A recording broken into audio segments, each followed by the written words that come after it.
3, 2, 1. Aloha! Welcome to the Lang Focus channel, and my name is Paul.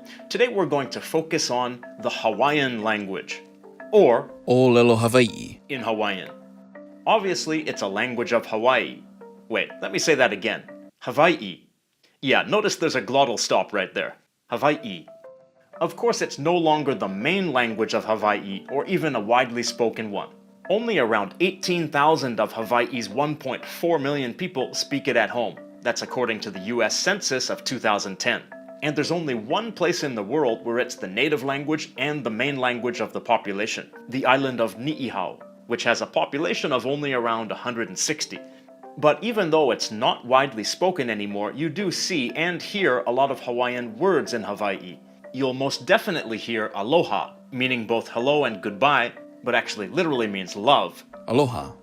Mahalo, meaning thank you. Mahalo.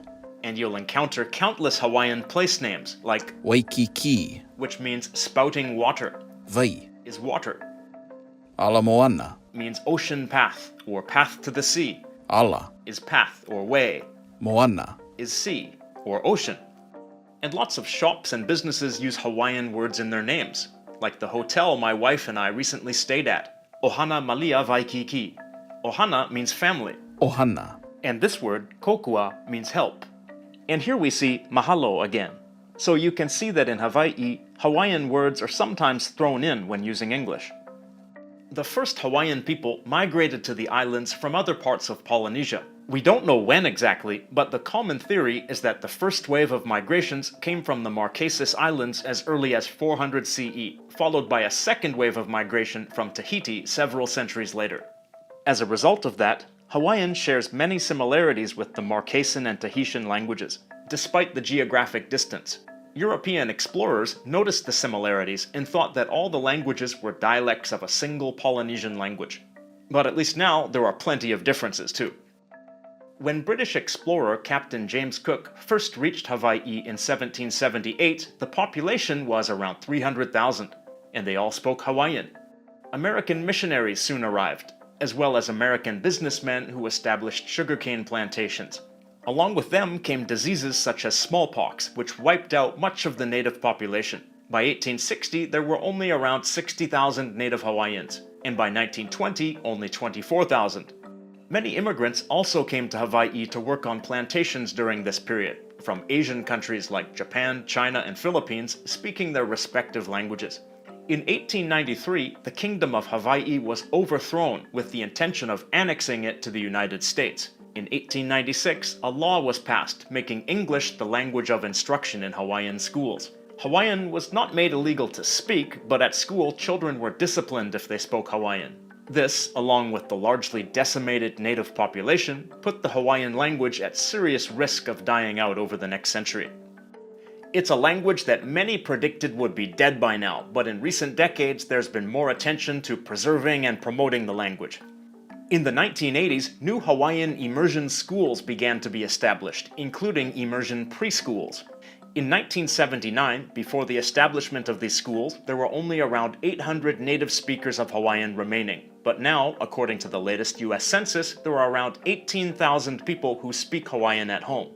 That doesn't necessarily mean it's their first language, but that they are fluent speakers, and many of them must be among the people who studied at immersion schools. Now let's take a look at some of the language's key features. Pronunciation and orthography. Hawaiian is written with only 8 consonant letters. One is a glottal stop called okina. We heard it before in Hawaii. Again, notice the Hawaii. Also, note that certain letters can represent 2 different sounds depending on the dialect or accent, but spelling is now standardized to these particular letters. The letter W can represent W or V.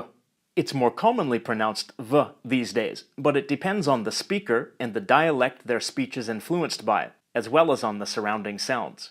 Hawaiian has 5 vowels, a, e, I, o, u, plus kahako, a line placed over a vowel to indicate that it's a long vowel. There are no consonant clusters in Hawaiian. In other words, there are never 2 consonants in a row. Every syllable ends in a vowel.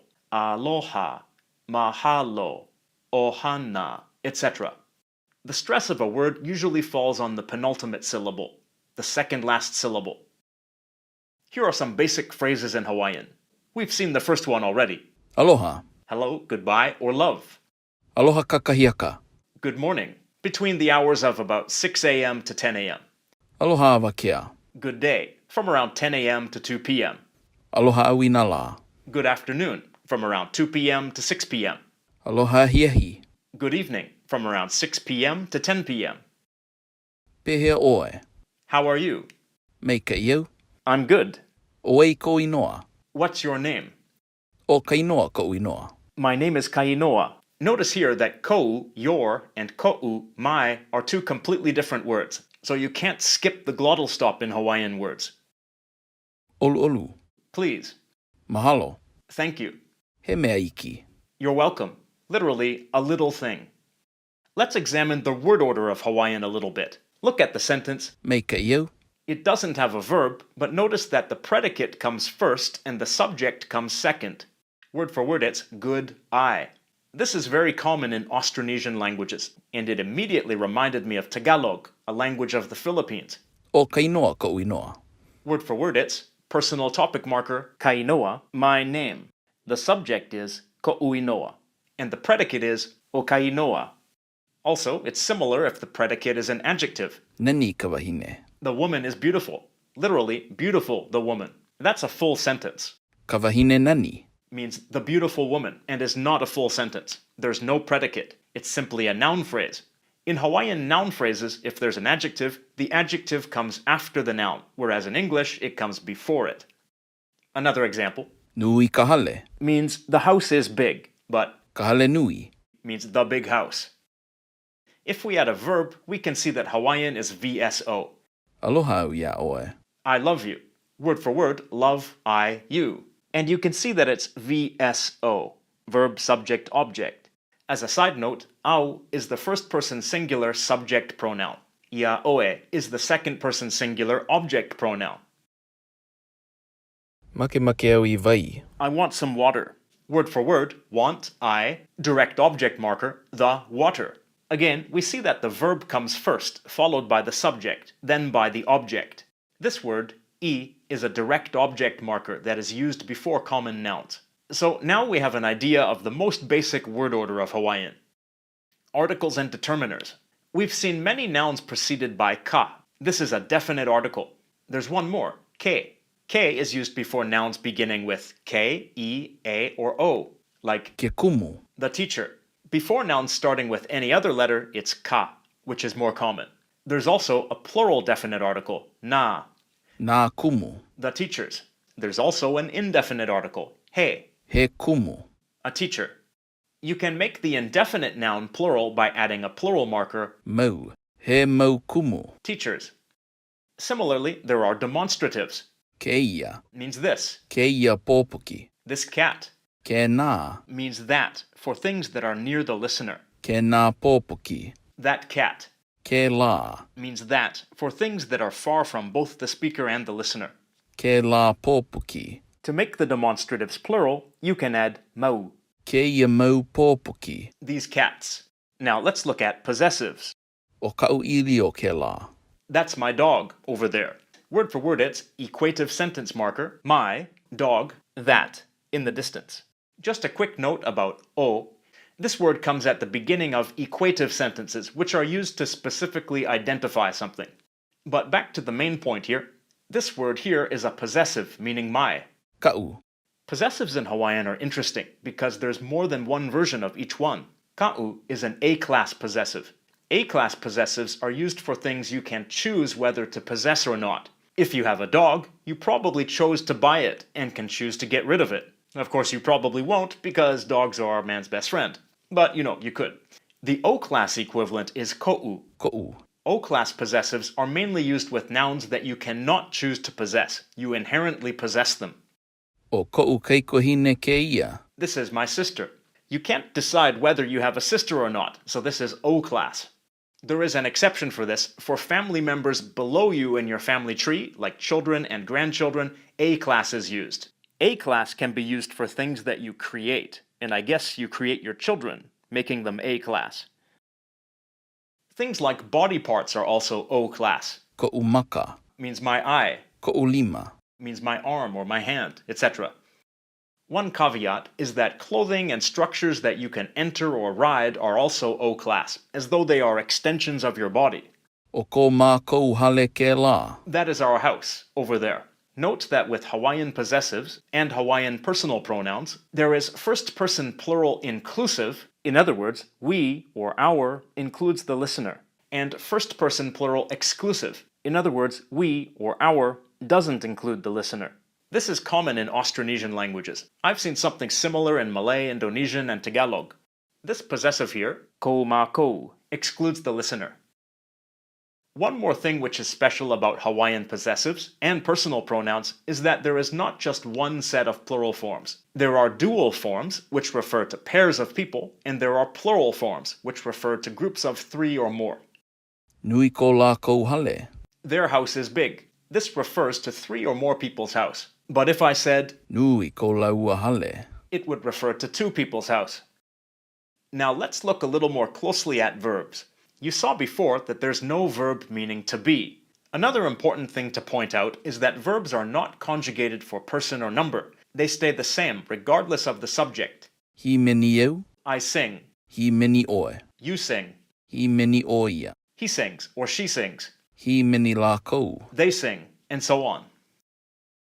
Tense, aspect, and mood markers are used before or after the verb to indicate the relationship of action to time. For example, ke plus verb plus ne equals the present continuous. Ke hana nei au. I am working. Ua plus verb equals the perfective aspect, showing that an action is complete. Often this translates as the past tense. Ua hana au. I worked, or I have worked. E plus verb plus ana equals the imperfective aspect, which indicates that an action has not been completed. This often translates as the future tense in English, but can also be used for an incomplete action in the past. E hana na au. I will work, or I was working. E plus the verb equals the imperative form. E hana. Work. It can also function as the infinitive, to work. For the negative imperative, you use mai. Mei hana. Don't work. Now let's look at a final sentence in Hawaiian and break it down. Ua hele au e ku ei me ko'u mau hoaloha ma ka lā pule. I went shopping with my friends on Sunday. Word for word it's perfective marker, go, I, infinitive, shop, with my, plural marker, friend, on the Sunday. First, we see the perfective aspect marker, which shows that this action is complete. Again, notice that the sentence is verb initial. The subject comes after the verb. Next, we see the infinitive form of the verb meaning to buy or shop. Next, me is a preposition meaning with. There are a few prepositions in Hawaiian. I meaning to, on, it, or at. Ma meaning on, it, or at, but not to. Me meaning with. O and a meaning of. There are 2 forms here because there's a distinction between O class and A class. And no and na meaning belonging to. Again, the first one is O class and the second one is A class. Next, we see the possessive ko'u, meaning my or mine, which is O class. Friends are treated as O class, whereas A class would indicate a romantic relationship. Mo is the plural marker, making ho'aloha plural. And here's another one of those prepositions, in this case meaning on, and kalapule means Sunday, ka being the definite article. Hawaiian is a fun language, a logical language, and an accessible language. It's not difficult to learn a little bit and get started speaking fairly quickly, especially thanks to its simple phonology. Unfortunately, there aren't that many people to speak with, but with the increasing number of second language speakers since the 1980s, hopefully Hawaiian will continue to regain some of its former glory. Duolingo actually has a Hawaiian course now, and it's an easy way to experience a little of this fun language to see if you like it. The question of the day, for speakers of Hawaiian, if there are any of you watching, how much do you speak Hawaiian on a day-to-day basis, and in what situations? And for other people, what's your impression of Hawaiian after seeing this video? Leave your comments down below. Be sure to check out LangFocus on the various social media platforms. And as always, I want to say a special thanks to my Patreon supporters. These people right here on the screen are my top-tier Patreon supporters, so many special thanks to them. And to everyone, thank you for watching and have a nice day.